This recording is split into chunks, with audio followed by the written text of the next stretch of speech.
discipulado. Imagine uma grande fábrica de calçados em sua cidade.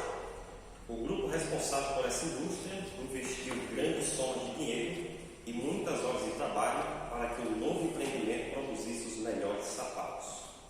O recurso foi investido em salários para os funcionários e em equipamentos para a confecção dos calçados. A planta já está em operação, com centenas de trabalhadores correndo para lá e para cá. Máquinas estão funcionando a todo vapor e a atividade está no máximo. Um dia o proprietário pergunta ao gerente de produção: quantos pares de sapatos foram produzidos até agora? Nenhum, respondeu o gerente. Nenhum. O dono fica impressionado. Há quanto tempo estamos em operação? 2 anos. 2 anos e ainda não produzimos nenhum par de sapatos? É isso mesmo, disse o gerente. Nenhum par de sapatos, mas estamos muito atarefados. Na verdade, temos estado tão ocupados que nos sentimos esgotados. A fábrica matriz provavelmente ficaria muito preocupada, tentaria mudar a direção e lutaria de todas as formas até descobrir o problema. Quando nós trazemos para a realidade da igreja, nós temos um templo, um local para que possamos adorar a Deus, e nós realizamos atividades no templo de Deus, né? Nós fazemos atividades na casa de Deus e nós temos dinheiro que entra na igreja, dinheiro que sai por causa dos gastos, mas o objetivo principal da igreja é gerar discípulos. E a pergunta é: será que o nosso tempo e o nosso dinheiro está gerando discípulos? Então agora nós vamos falar do propósito da igreja. A igreja local existe com a finalidade de fazer discípulos de todas as nações, como nós lemos em Mateus capítulo 28, versos 19 e 20, nessa oração. O único imperativo dado na grande comissão é fazer discípulos. A ordem de Jesus é: façam discípulos. Fazer discípulos significa levar as pessoas a um novo relacionamento com Deus, por meio da fé em Cristo, para que se desenvolvam a sua semelhança. Isso nós podemos conferir em Efésios 4, versos de 1 a 16, Filipenses capítulo 3, versos de 12 a 21. Os primeiros cristãos eram conhecidos como o povo do caminho, isso porque eles moldavam sua vida de acordo com o caminho apontado por Cristo. Nós vamos ler agora Atos capítulo 16, verso 17. Outra pessoa, se quiser achar Atos capítulo 18, verso 25 e 26, também pode achar.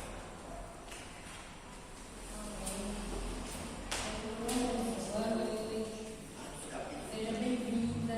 Capítulo 16, verso 17.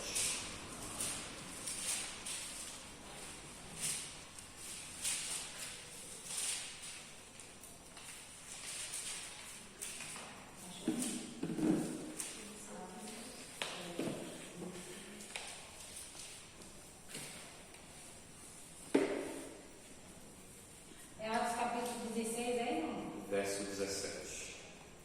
A moça começou a nos seguir gritando assim: estes homens são servos de Deus Altíssimo e anunciam como vocês podem ser salvos. Então vemos aqui os apóstolos ensinando as pessoas a forma que eles poderiam ser salvos. Agora nós vamos para o capítulo 18, versos 25 e 26.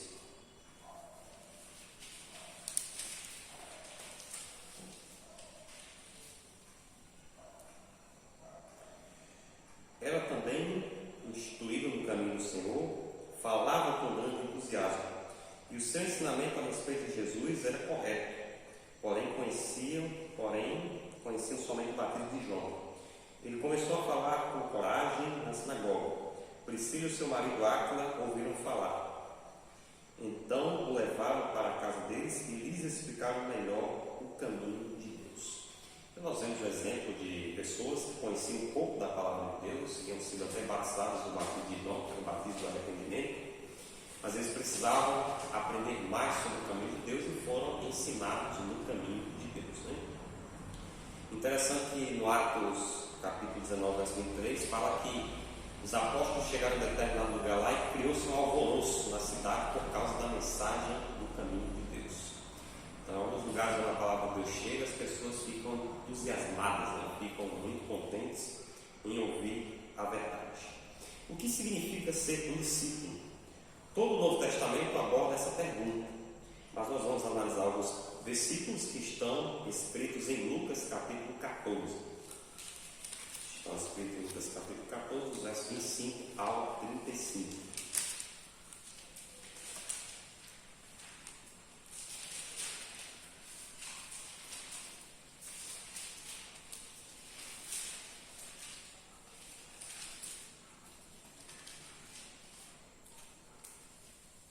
Lucas 14, 25, é? Dos 25 ao 35. Jesus deve ter prioridade sobre qualquer outra pessoa. Isso é mostrado no verso 26. Quem quiser me acompanhar não pode ser meu seguidor, se não me amar mais do que ama o seu pai, a sua mãe, a sua esposa, os seus filhos, os seus irmãos, as suas irmãs e até a si mesmo. Então, ser discípulo é colocar Jesus como prioridade na nossa vida. Ser discípulo é colocar Jesus em primeiro lugar em nossa vida, e isso, as demais pessoas ao nosso redor ficam em segundo plano no sentido espiritual, e fala de pai, mãe, esposo, filhos, irmãos, irmãs e até nós mesmos, né? Então, até a nossa própria vida fica em segundo plano quando nós somos discípulos de Jesus. Jesus deve ter prioridade sobre qualquer outro poder. Verso 33. Assim nenhum de vocês pode ser meu discípulo se não deixar tudo o que tem. Então, tudo que tiver precisa ser deixado de lado para que Cristo seja prioridade em nossa vida. Jesus deve ter prioridade sobre qualquer outro propósito. No verso 27. Não pode ser meu seguidor quem não estiver pronto para morrer como eu vou morrer e me acompanhar. Então, aquele que é seguidor de Cristo, ele chega ao ponto que, se tiver de dar a vida por Jesus, ele está disposto a dar a vida por Jesus. Então, Jesus é de fato a prioridade em sua vida, é prioridade em qualquer propósito. Agora nós vamos falar sobre o processo do discipulado, como se faz um discípulo. Um bom programa de discipulado ativo é equilibrado, incentiva a mente da pessoa a ter conhecimento, encoraja o coração às aflições da pessoa e capacita as mãos à experiência prática para o ministério. Então a pessoa deve moldar a sua vida de acordo com aquilo que acreditamos na palavra de Deus. Isso pode ser comprovado em 2 Timóteo capítulo 1, verso de 3 a 13. Devemos nos multiplicar fazendo novos discípulos. Vamos ver agora 2 Timóteo capítulo 2, verso 1 e 2.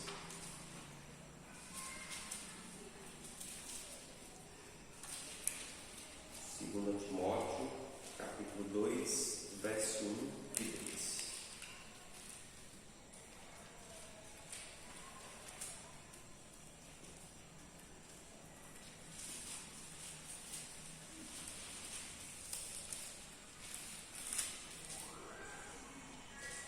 Segundo Timóteo, capítulo 1, é?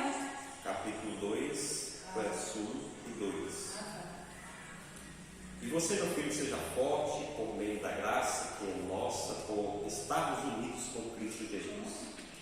Tome os ensinamentos que você me ouviu dar na presença de muitas testemunhas e entregue-os aos cuidados de homens de confiança que sejam capazes de ensinar outros.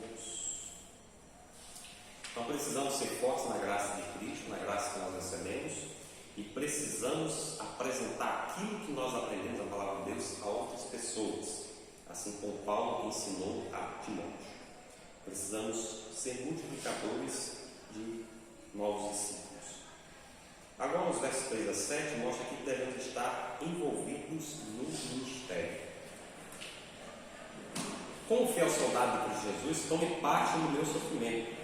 Pois o soldado, quando está servindo, quer agradar o seu comandante e por isso não se envolve em negócios da vida civil.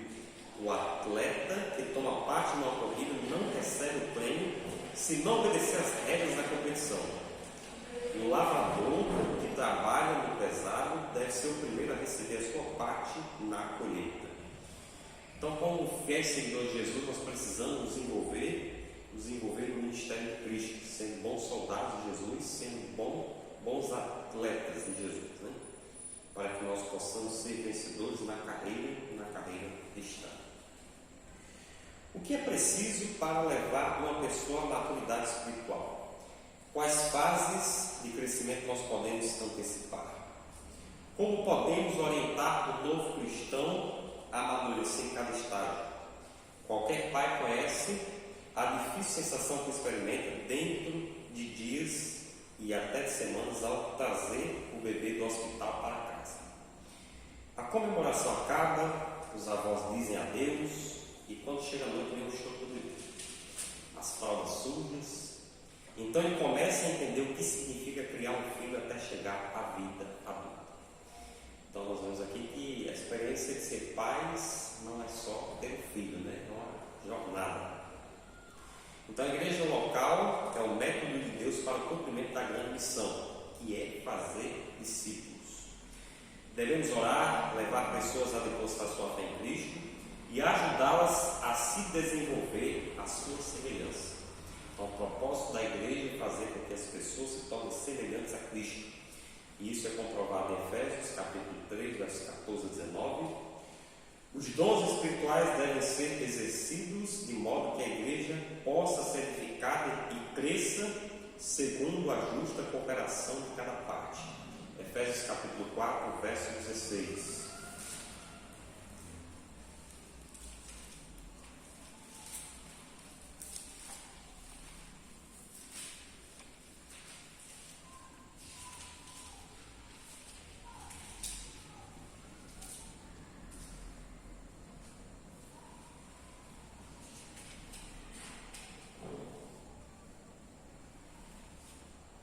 É Ele quem faz com que o corpo todo fique bem ajustado e todas as partes fiquem ligadas entre si por meio da união de todas elas. E assim cada parte funciona bem e o corpo todo cresce e se desenvolve por meio do amor. Então, por meio dos dons espirituais, Deus quer fazer com que a igreja seja edificada e cresça para a cooperação de todos. Devemos cuidar uns dos outros, como as Escrituras ensinam. Efésios capítulo 4, verso 2.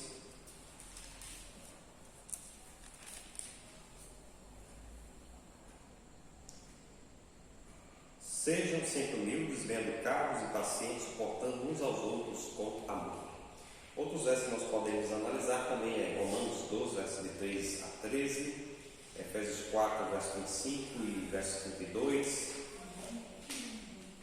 1 Pedro capítulo 4, verso 9, e nós vamos ler agora 1 Pedro capítulo 1, verso 22.